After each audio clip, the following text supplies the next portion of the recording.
Thank you. You hear me? To start, we'll thank the organization for inviting me and give me the opportunity to give you an insight out of the, how do we say, more like a user experiences on the Lustre, not as a developer, but as a user. And I will detail some pipelines and optimization we have been working on with Intel collaborators at the Institut Curie. My name is Frederic. I've been working for the Institute for 3 years now, doing optimization of the code. So here is the plan. I will make a short presentation of the Institute and the question we have so far. The context of the genomics, because I'm working on the genomics field, so we have lots of questions, and we tend to address it with Lustre techniques and HPC. I will talk about the two algorithms we have optimized so far. This is the early step of our pipelines. And then I will show figures we obtained, some speed-ups and hold time. Then a short conclusion, and if we have time, I will answer your question. So the Institut Curie is a cancer foundation of public interest. It was born a century ago. It's specialized in the oncology and the patient care. It's a pretty big institute. We have more than 3,000 physicians, clinicians, and we are located in the center of Paris and near the suburb too. So the context of my work and the work in general in the Institute is to understanding the cancer and the mechanism underlying the cancer, which leads to tumors and all trouble. So understanding the cancer is understanding the genome. Why? Because the cancer is a gene disease. Okay?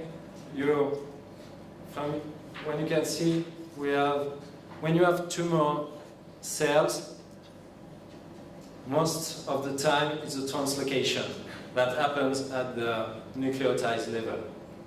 I will speak for human, but it's also the same for other species. And to understand, yes, the cancer, we have to understand how the translocation occurs, okay, at each gene. So you have duplication, you have translocation, but you have also, it's not obvious here, but at the very light level, at the nucleotide level, you have alteration also. So to beat the cancer, we have to understand it. And to decipher the genomes, we use sequencing technique. We use sequencer. So this is the kind of appliance we use. And the sequencers have made a lot of improvement in the quality, and they are delivering very high throughput.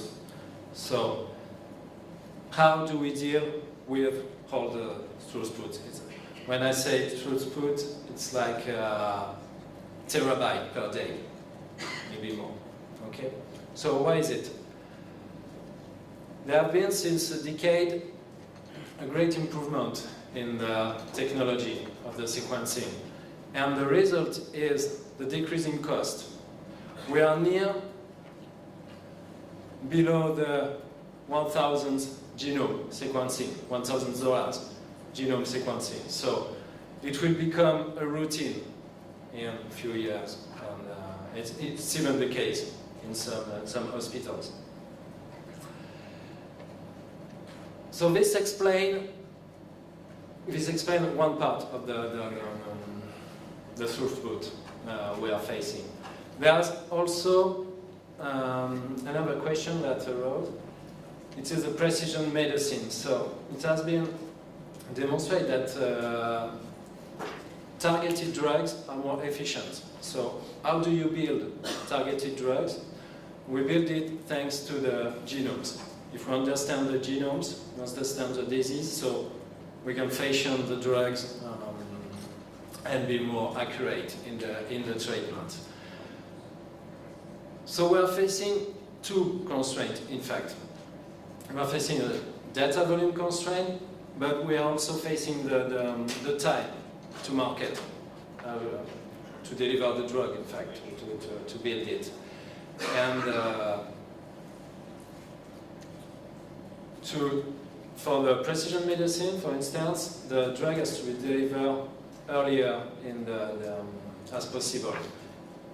It should take, for diagnostic, it should take 1 day, not more. Okay? So these two causes make the volume increasing a lot.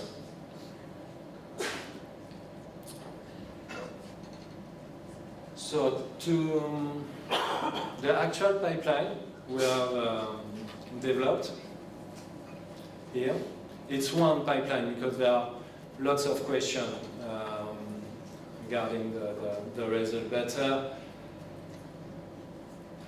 here is the most pipeline, the most using pipeline. Okay. First, we take the material from the patient, we sequence it, then we obtain a whole genome sequence. We do an alignment, I will explain it later in the next slide. Then we do a sorting of the alignment, of the result of the alignment, and we do a variant calling. So here you have approximately the whole time for each part of the pipeline.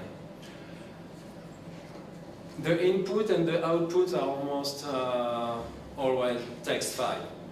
It's compressed sometimes at the beginning, but every input is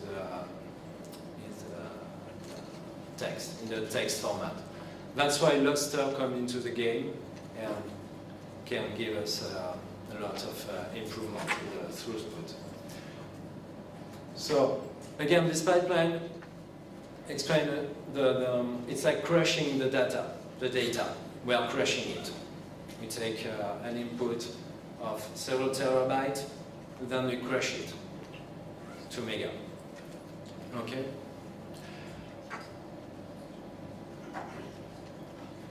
Here, when I say by patient, in near future, we'll get almost 1 terabyte per patient. And another point is the sequencer can run in parallel. So you can get what you want, whatever number of sequencing in parallel, giving you this number. So the analysis, all the pipeline for one patient takes approximately 1 week to run it. So the question is, how do we make it scale? Because in the future, we'll have a lot of patients. We expect maybe 10 or 20 patients per day to treat in a diagnostic. Okay, so let's start with alignment. So it's pretty technical, but it's an overview. I won't get into details. I will explain how we do it very grossly. Okay. So the first part of the pipeline is alignment. So how does it work? In fact, we take the sequencing are producing lots, billions of reads, of small reads, and the goal is to make it match on the reference genome, so to find the coordinate of the read. Okay. Once we have the coordinate, we can go on the read and see alteration. Okay, a shift in the bases, in fact. So here is the coverage. The coverage is the number of the reads. Okay. For accuracy concern, we do, in fact, the more you have coverage, the more accuracy. Okay, the more accurate you are. So, how we do it?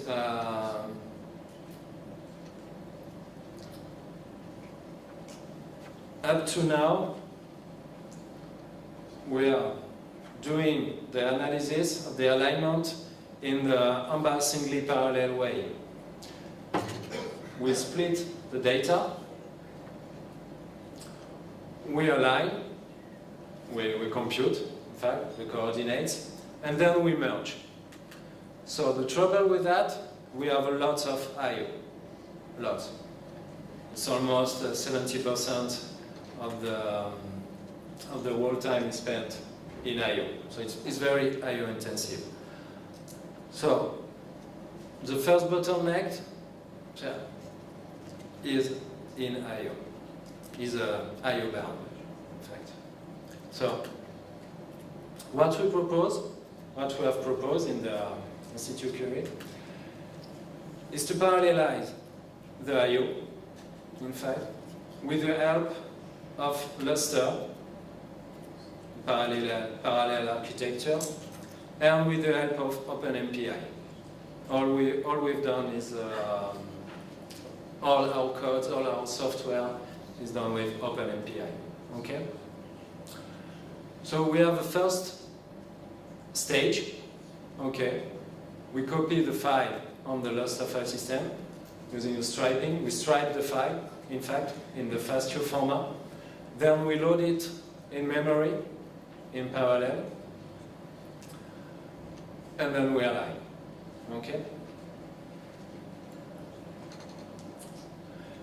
The sorting, I will tell you later about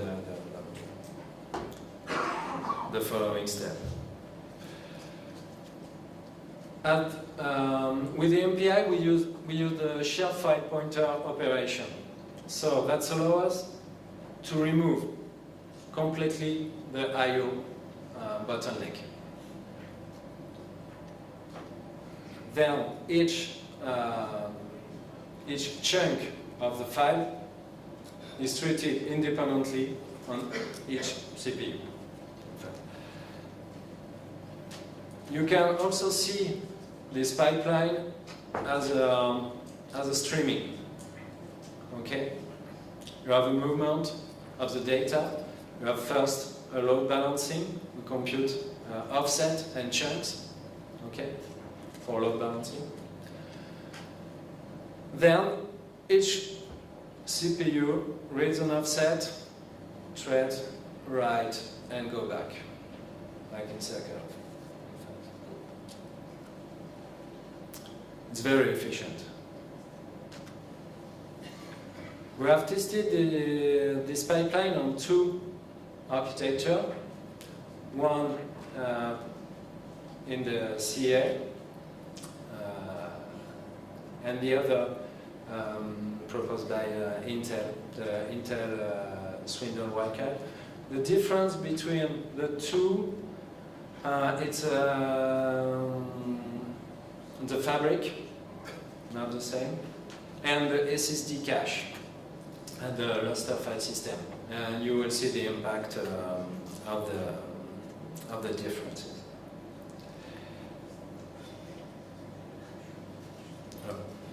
So the results. Here are the results of the parallel pipeline. It is the wall time here, and the speed up. Okay. Here are the number of cores we are using. So we go up to 1,000 number of cores. Okay, as you can see, the pipeline scale linear. We have a good linearity. Okay. In the gray bar on the Intel swing down, we have slight overhead in the TGCC,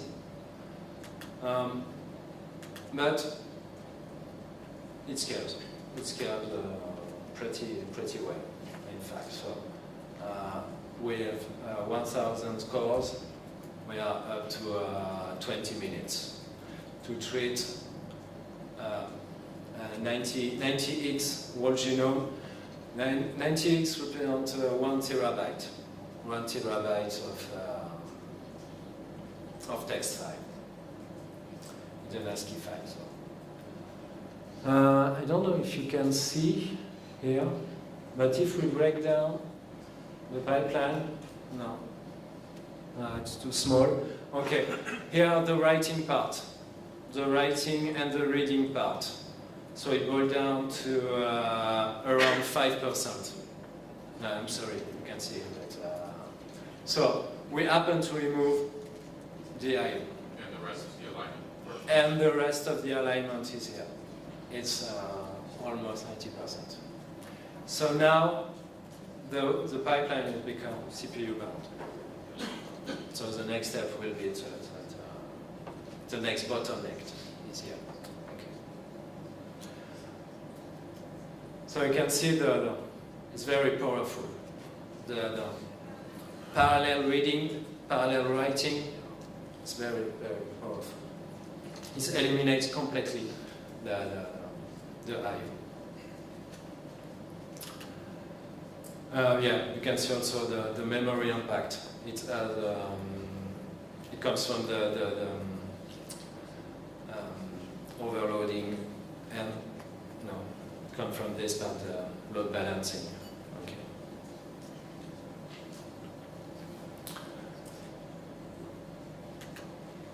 So next, so this is for the alignment. And we see we have a very good result. Let's talk about the sorting. The sorting. So between the alignment and the variant calling,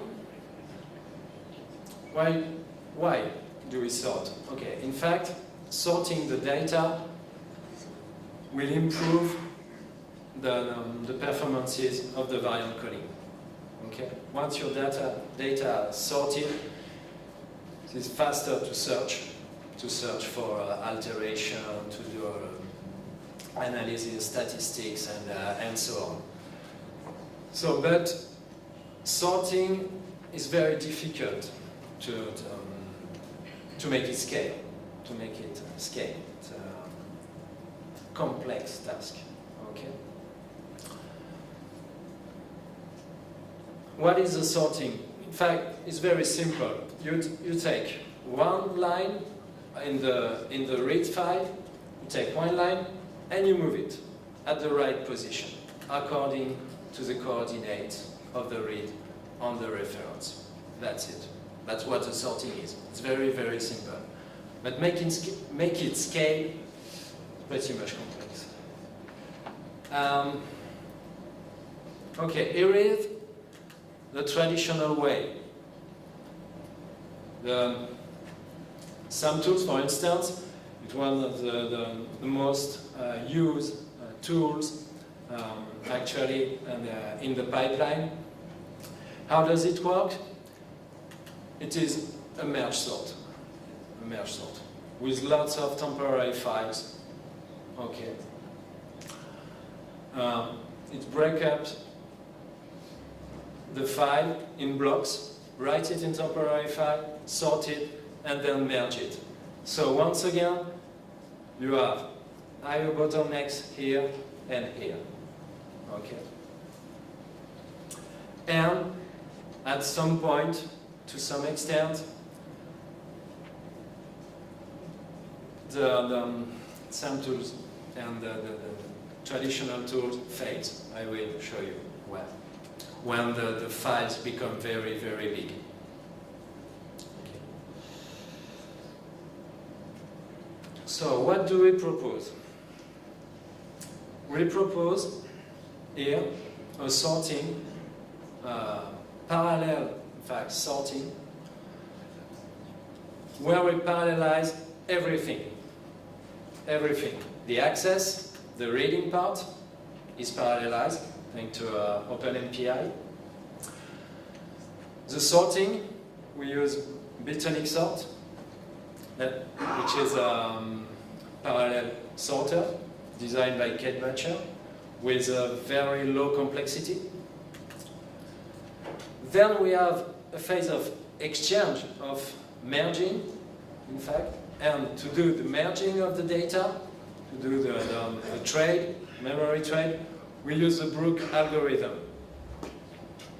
We scale very good, with a very good scaling because of the low complexity. So, in fact, what we search is very low complexity algorithm and make it parallel. So it's a kind of trade-off. Okay, we can parallelize, but if it's too complex, it won't scale. Okay. And then last you have the compression. So here's another view of the sorting algorithm. We use the client cache for the Lustre part, okay? Because we have repeated reads of the local data. So in the merging part, we have to exchange the data before the writing, okay? The reading and writing are made in the contiguous block to accelerate it, okay? To give high throughput. And that's it. So here are some MPI primitive we use. So the results are here. Here are the number of cores we use, okay? The number of cores given is the file size divided by the striping size of the Lustre file system. So it's accelerated the reading, in fact. We are aligning the reading on the striping. Here you have the wall time and the speed up. So as you can see at the TGCC, we have a rectilinear speed up. Okay, that is better with Intel Swindle. I didn't happen to get further because yeah, I did some mistake in my code, but up to 30x we have a very good speed up for the sorting. Okay, and the wall time now we can, with 300 CPUs, 400, we can sort 1 terabyte in 20 minutes. In 20 minutes. Okay. I think we can go further. We can go faster. Okay. So we have lots of improvement. Another aspect is the efficiency. The efficiency is the wall time by the number of the cores. Okay? So compare with the traditional tools, we have 60% of efficiency at the CPU level. So this is very, very interesting. Okay? And to my opinion, it's the 60% was spent in the I/O with Sambamba and the multi-threaded tools. Okay. So if we look at the wall time and we analyze the sorting, it's pretty The improvement, the next improvement step will be in writing, maybe remove the compression, and we can also improve the block phases with the data movement. Okay, so here are some configuration we use at the Lustre level. So the max cache MB, we use 50 gigabytes for one node. The number of RPC, the stripe also, and of course the NPI tuning. Okay, but if you have questions, I can answer you. It's a lot of test development. We have, depending on your architecture, you have to adapt the parameters and so on. So, okay, conclusion. Where NGS, the next generation sequencing and genomics are facing two problems. The I/O, two bottlenecks in fact, the I/O and the memory. And using the Lustre and the distributed architecture of this file system, we'll be able to scale the alignment, the early step of the pipeline, and with the striping, we'll be able to make the sort scale also, okay, and are able to improve the performances. So these two, the shared aspect and the striping unique and the distributed unique, make the two bottlenecks disappear, hardly disappear. Not completely, but they are still here. But, we have reduced it a lot. Okay. So yes, for the fabric level, at the network level, also there are lots of improvement to do, but it's very a benefit for the algorithm.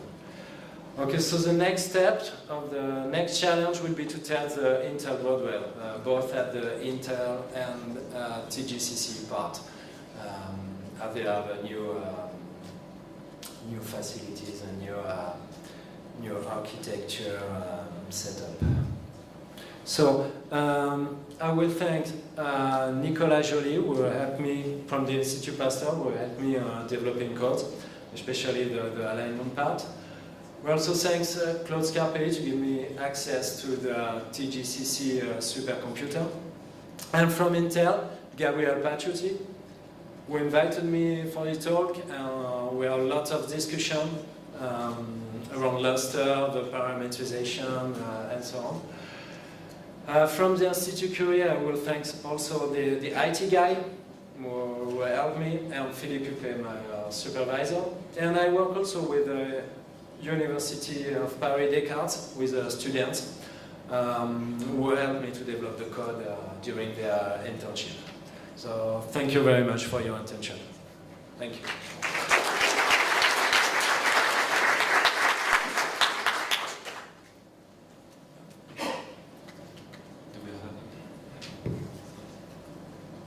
So are you trying to make things go faster for a single patient, or are you just trying to get a high throughput through? It's not clear to me. Why are you caring about all time and how long something takes to run through the system? How long it takes for the diagnostic? So are you concentrating on getting patient results quickly? Yes. We have, in fact, as I said, we have two constraints. In fact, the volume of the data generated and then the time for the diagnostic. And the time for diagnostic is crucial for the treatment, in fact. So have you looked at FPGAs to use instead for PWA? Because they can do that stage really quickly. Yeah, there are lots of aligners, in fact, a lot. And it's a field, it's a very active field in genomic science. Do we align? There are lots of techniques. BWA is the most known. Yeah, so there are hardware implementations of BWA. What? There are hardware implementations of BWA. Yes, I'm aware of it too, but I didn't test it. I didn't have access. Yes, you mean FPGA or yes, but it costs FPGA cost and It's probably cheaper than 1,000 cores of compute. oh yeah, sure, but sure, but you have to take into account the flexibility also because it's not only one pipeline. Yep. On the architecture, there are So, thousands of pipelines. BWA is relatively short. Yeah, it's relatively The other question flexible. is, which version of Lustre are you using as a client? Which version? I think it's a 2.5. Because there's some issues around multiple threads reading a single file in 2.5, which is LU4257, which causes us issues anyway. So if you have multiple threads on a single machine reading a single file, it goes really quite badly. Okay. So what we do is have a tendency. So we've found it makes a lot of sense to put the thread count down to 1. So you only have a single machine, single core reading each file. So that's painful. Okay. You mean it's better to split? Yeah. So we worry about how much compute it takes to get the job done, not how quickly the job is done. So we definitely have a tendency to put the threading down a bit. Okay. But it's possible. It's possible to do this, in fact. Yeah, the parallel read is fixed in newer versions. Yeah. In what version? Excuse me? Okay. 2.9. Okay, I will test it if I have the opportunity. One last question. It is not a question, it's just a suggestion about configuration in your case. As I see, you increase a number of PCs and flights for your write case, but I don't see you have an increase in duty buffers limits. In this case, you will be limited not with number of PCs in flight, but number of duty pages limits for Lustre client. So it is a bit second bottlenecks for you. The Or number of you RPC, you yes. should be use a direct or write to avoid duty buffers limit, or increase this limit also to be covered a number of RPCs on flight and some amount of memory which may stay between write and PC will be in loop. You mean direct write? You mean, Yes, direct write is avoid to duty buffers limit on client. Yeah. But if you use a buffered write, Yeah. you should be increasing number of duty buffers limit on okay. OST. So maybe, otherwise you cannot able to generate too much RPCs with write data. Yeah. I follow the recommendation, in fact, of the Lustre. I see you have a recommendation about increasing number of RPCs on flight, but Yes. don't see recommendation about increased number of duty buffers. Duty. Thank you. Okay. Thank you very much.